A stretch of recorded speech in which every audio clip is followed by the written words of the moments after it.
the Speak, episode 12. Mm-hmm. Mm-hmm. Mm-hmm. Mm-hmm. Do you kick ass when you speak, present, or pitch? If not, these expert discussions and insider tips can help you right now, today. Welcome to the What the Speak podcast. I'm your host, Brian Kelly.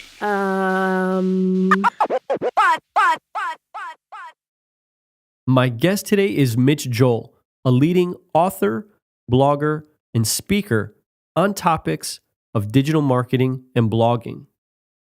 Mitch also runs a successful podcast and has been dubbed the rock star of digital marketing. Mitch is a powerful keynote speaker who's delivered presentations to groups like Walmart, Starbucks, Procter & Gamble, and Unilever. He's also shared the stage with former President Bill Clinton, as well as Sir Richard Branson and folks like Malcolm Gladwell, Tony Robbins, and Dr. Phil. Now, Mitch is my first Canadian on the show, so of course I was excited to talk to him, but the insights that we cover in this discussion are super, super useful. So don't miss out. Mitch, it is awesome to have you here today. I know I say that to every guest, but this time I'm absolutely positively ecstatic to have you because I think you're my first Canadian. Oh, don't. I think we need like streamers and glitter and all sorts of stuff. Any of that, it would be like a humble thank you. So, Mitch, I know that you give about 50 to 60 or 70 sometimes presentations a year. That's definitely a lot. And I wanted to talk with you about those experiences. But before we get into that and have you really share some of the insights that you've gleaned through those experiences, can you share a little bit about how you got into speaking? Where did it begin and where did it kind of get to the point where you've gotten to where now you're at the professional level? You've got representation. So I'd love to hear that from you.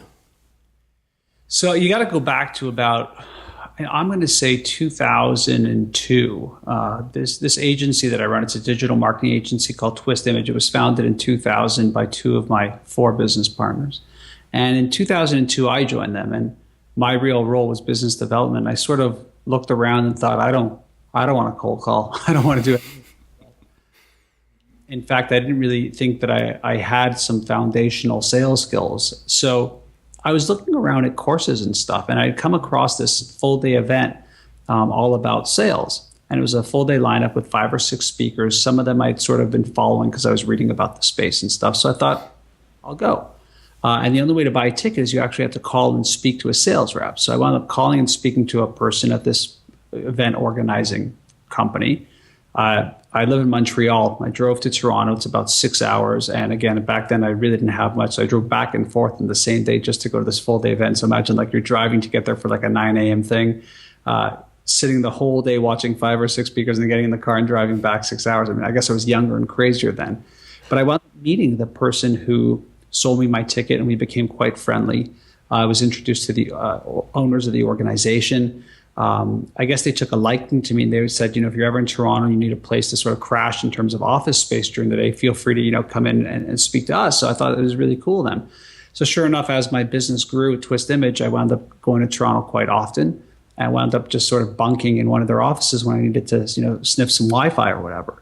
One day, the owner of the group came in and said, I don't know why, I just think you would do really well on stage. You want to speak? And I said, sure. And then realized the ramifications shortly thereafter because these guys were doing very big events in front of thousands and thousands of people. And it wound up being that my first event was one of these full-day leadership events. The headliner was Dr. Phil. 4,000 to 6,000 people in the audience for speaking events. So it was one of those trials by fire. So that was my first speaking event. But what I think is more important and more interesting to the people watching this is what I did next. I think a lot of people would have just said, well, I'll put it out of my brain and not think about it until the day before, then cram together some stuff, get up on stage and say, I'm not really a professional speaker, but blah, blah, blah, here's some stuff. I didn't want to do that. I actually really took it seriously and I was really excited about doing it. So I actually got some training. I went out and I had engaged two different people who had done corporate training. And I think the most important thing I did is I had a friend of mine who was a year younger than I was in high school who became a stand-up comedian. And I spent some time with him as well, basically just practicing this presentation. So while it came off probably looking like very calm and collected, I was a ball of nerves, but I was prepared. And that was probably the biggest thing.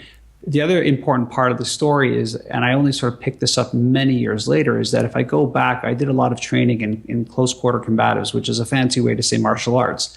The reason I say that is my coach was never a real sort of martial artist in the traditional sense, but very modern in his self-defense training. He's a guy who trains Navy SEALs and SWAT teams and Federal Air Marshals. And I wound up being a coach for him. And I wound up doing events and seminars for him, training women in self-defense and working with military, law enforcement, UFC fighters and stuff like that.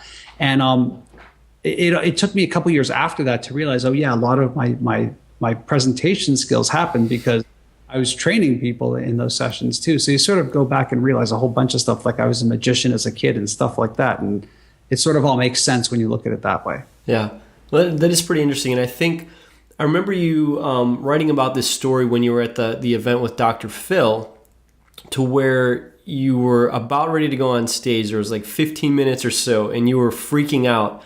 Can you share with the audience what you did? Like, how did you deal with those overwhelming nerves? Well, medication. No, I'm just kidding. There's sort of two stories there. One is tremendous anxiety, as you can well imagine. I mean, I'm working with coaches who've never spoken or trained anybody to speak in that size audience. And so, the best advice I got from them was, well, if you weren't nervous, you'd be dead from the shoulders up, which I think is still a great line and it's still a valuable tool to have. But when you're really freaking out at that point, not much is calming you down and getting to the point where you feel great about it. So two things happened. One is, one of the speakers on the bill that day is somebody called Jim Fannin. Now, Jim wrote a book called SCORE. It's an acronym, but he's one of the global leaders in teaching athletes how to get in the zone.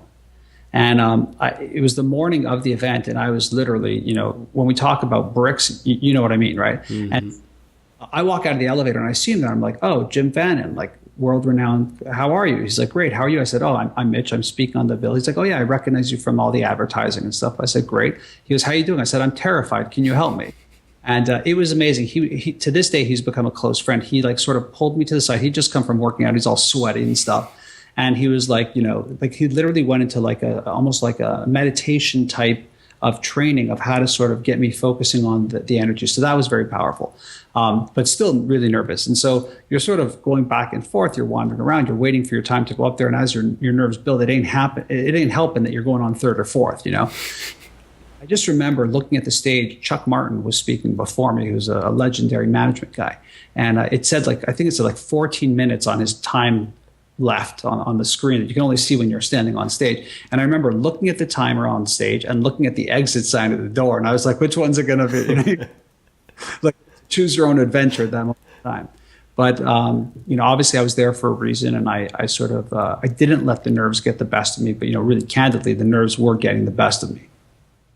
Yep. Well, good.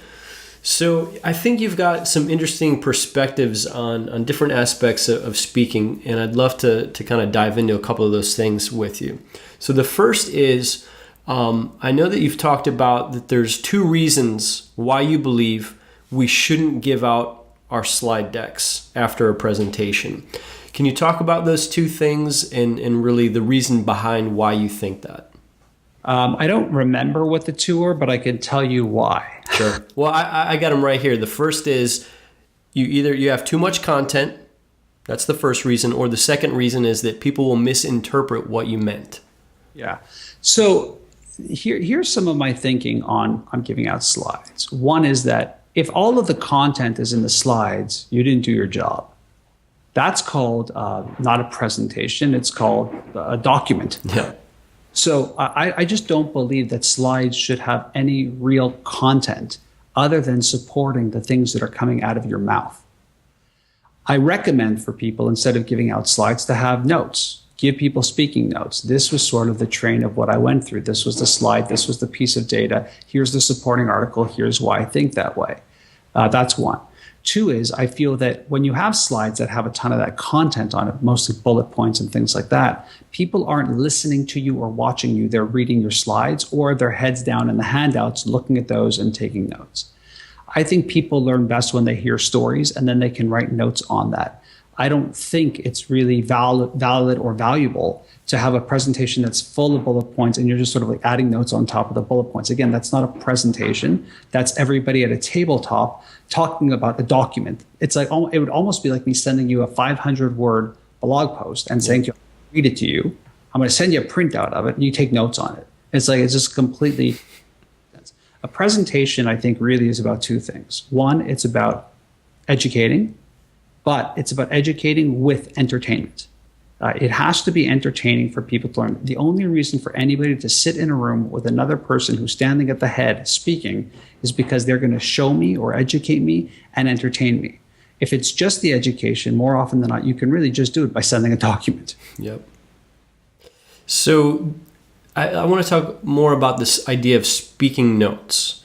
I know you've got one tip where you recommend not only do you give these speaking notes out to the audience, but you recommend creating these speaking notes before you even start working on the deck. Yeah, I mean, look, much smarter people than I have spoken about this. Dr. Nick Morgan, Nancy Duarte, Gar Reynolds, all very close friends of mine that would tell you there is no reason to get on stage unless you already have a story to tell. And the only way that you're going to be able to construct and build a story is to construct and build a story. I mean, the only way that I've found it successful to write the books has been to write a very robust book proposal. People are shocked to hear that my book proposals are sometimes 15,000 words. Roadmap. I have every chapter lined up with a paragraph or two about what each chapter will be about, so that when I start working on the chapter, I've got a base and I know where I'm going to go. And when I start meandering, as we all do, I can copy and paste that great stuff and not kill it and put it into the assigned chapter where I know it might come after or before or whatever it might be. There's no reason a presentation shouldn't be that as well. So it's a story. There's an arc to it. You want to know what the storyline is. What are the three things I want people to know when they leave, or the one thing or the two thing, whatever it is. What are the sub points that are going to support that story? Why are they sitting here? Once you have that as a baseline, you can then really build interesting things to add on to it. You can add on the stories, you can add on the details, the data, whatever it might be to support it. But I don't think that there's any merit or value in just speaking for the sake of speaking. It's a waste of everyone's time. Absolutely. Well, good. I know kind of another area that you've talked about is this idea of when people come to you and they ask you, like, what are the best accessories to use when speaking? Like, what type of remote should I use? Or what type of software should I use? Or whatever it is. And kind of your common response is, there's really only one thing that we need to know when we're on stage, and that's your content. Can you talk about your experiences with forget everything else? It's really about the content. It is, but before we do that, you should have this. I love this thing. I just was pulling it out. I was trying not to make it. But this is the Logitech remote presenter. It's the Pro one. It's the only one that I would recommend. There's two things about this thing that I love. This little screen over here, it's a timer. Yeah. What you do is set the timer to how long you want to speak, and it gives you a silent vibrate when you're at 5 minutes and when you're at 0 minutes. So out of all the gear, this is an awesome thing to have. The amazing thing is it also fits really nice in your hand. So when you're clicking it, you can do it without it looking like you're clicking things. So that is my one little techie toy that I wanted to whip out for you. And I love that you had it right there handy. As I was plugging in Skype to my USB thing, my bag was there. That's my other little trick, is I have a bag of all my cables here. Yeah. So I put it in my bag. It's all there. So I'm nice. There. So I do think that is a great piece of technology that I would highly recommend. But you're absolutely right. I mean, really candidly, the ability to get up on stage and tell a story has little to do with your slides and your technology and how you dress, and it has to do with the content. And it bothers me to no end. I just came back from an event where there were a multitude of very, very great speakers, but they were challenged to sort of do something different. And what I found time and time again is that because they created this content specifically for the event, quite frankly, it sucked. And it sucked because they hadn't taken the time to actually work the material, much like a stand-up comedian will do 2 minutes and then 5 minutes and then 7 and try and build up to 45 minutes. Yeah.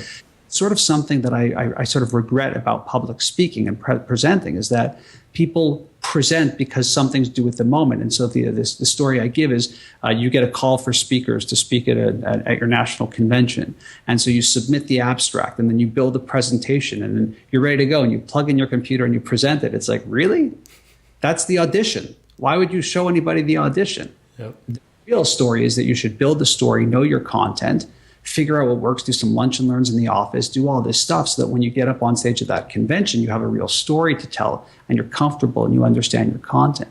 See, when all else fails, when the battery dies on this thing or the cable unplugs here or doesn't work or whatever may happen, and it always does, it doesn't matter. If you ask me right now, talk to me about your new book, Control Alt Delete, I can talk to you about it. I don't have to go back and say, because I've learned the content. I've taken the time to do it. And I know that when I say this a lot of times to people who have to speak, it's like, well, my job isn't speaking. I'm the CEO of a company or I'm the head of marketing and I can't. Well, then maybe you shouldn't speak. I mean, the point is that you would never do anything for the first time in public. Why do that for speaking? Yep. Well, the other thing too that I think is interesting about this is how when you know your content inside and out, what wonders it does for your nerves. Can you talk to us about that? Well, I think not only when you know your content, but when you're confident in the greater scope of what you speak about. I mean, I started speaking, I had a lot of experience, obviously, in terms of when I started my agency in 2002 or 2000, we started it. I had already been working since the late 80s. I mean, I was confident in that, but I'm watching people like Seth Godin and I'm watching people like Tom Peters and I'm learning and I like the way they use their slides or I like this. And, you're sort of really figuring out who you are a little bit. And I think one of the big things for me was really feeling confident, not just in the content that was within the slide deck, but within the sphere of the industry. I felt like I had enough experience in work as the years went on to really have a story or something to tell or something valuable rather than it being my opinion on what someone else thinks. Yeah. Creating my own opinion and having my own perspective on it.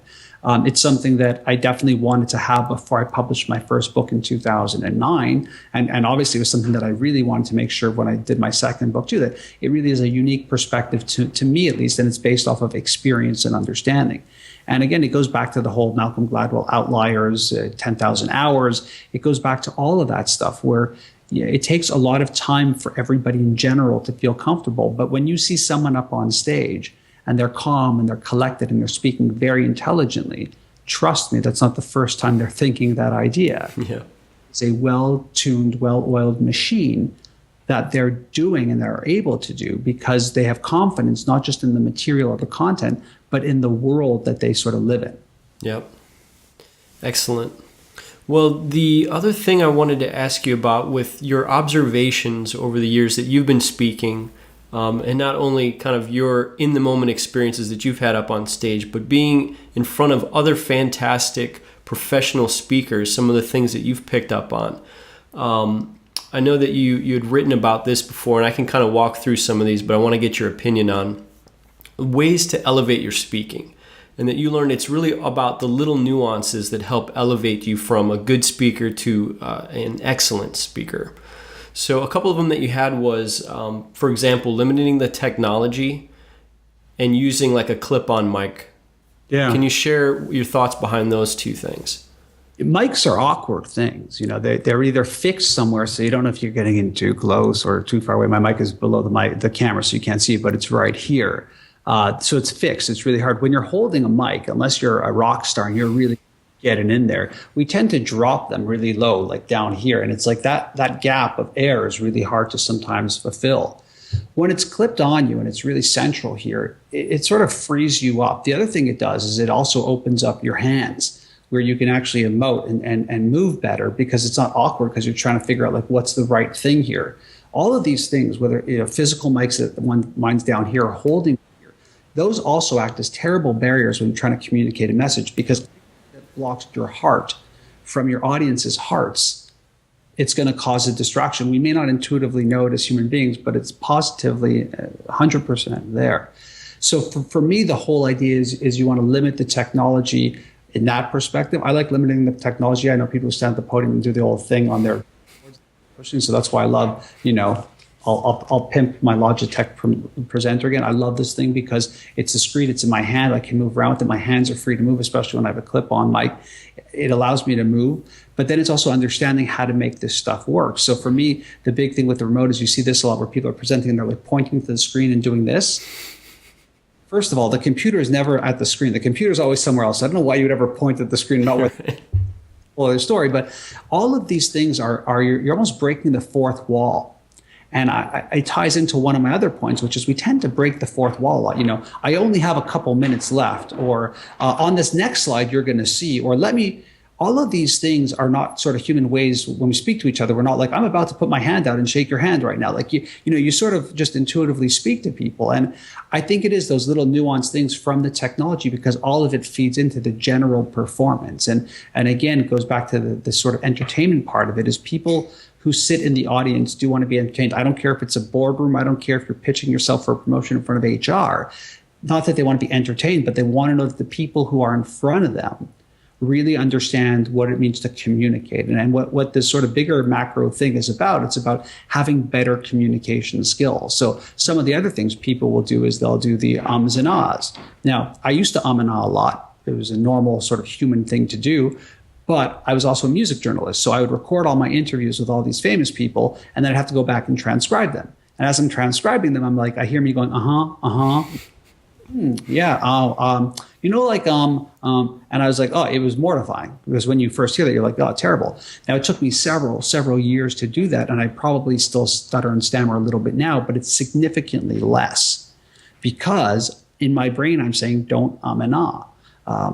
See, I just did it there. And I've probably done it a ton of times in this video. Now people hear it. It's like, I often start with, I think. And I don't like that. And I'm trying to train my brain. That's a new one for me. It's like, why am I stuck on this? But I think is like one of the things I say, like, I think this, I think that, who cares? Just speak, right? So it's these little things that you have to have the self-awareness to, but you have to be able to watch yourself and review. But at a more macro level, what you really want to do is you have to have the desire to want to improve that performance. And what I find is more often than not, people go, that's good enough. And again, because of just the nature of what I'm trying to do, and hopefully the people who are watching this are trying to, you want to up your game. And those are the little things that will help you up that game. Well, Mitch, I think you've given us some great things to ponder and consider, all the little nuances, as well as sharing your story. So I sincerely thank you for your time today. And hopefully we'll be able to have you back to share some more great stories. I would love that. I'm one of those guys that I love the mechanics of stuff. So I love not just speaking, but I love speaking about speaking. So I'd be happy to be back. Great. Well, until next time, we'll talk to you later, Mitch. Thank you. Bye-bye.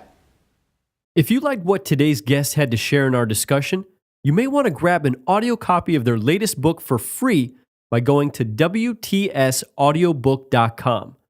That's WTSaudiobook.com. All right, here we go with the outro. Thanks so much for joining us today on What to Speak. Be sure to visit whattospeak.com for show notes on every episode and to sign up for our email list to stay updated on resources that'll help you kick ass when you speak, present, or pitch.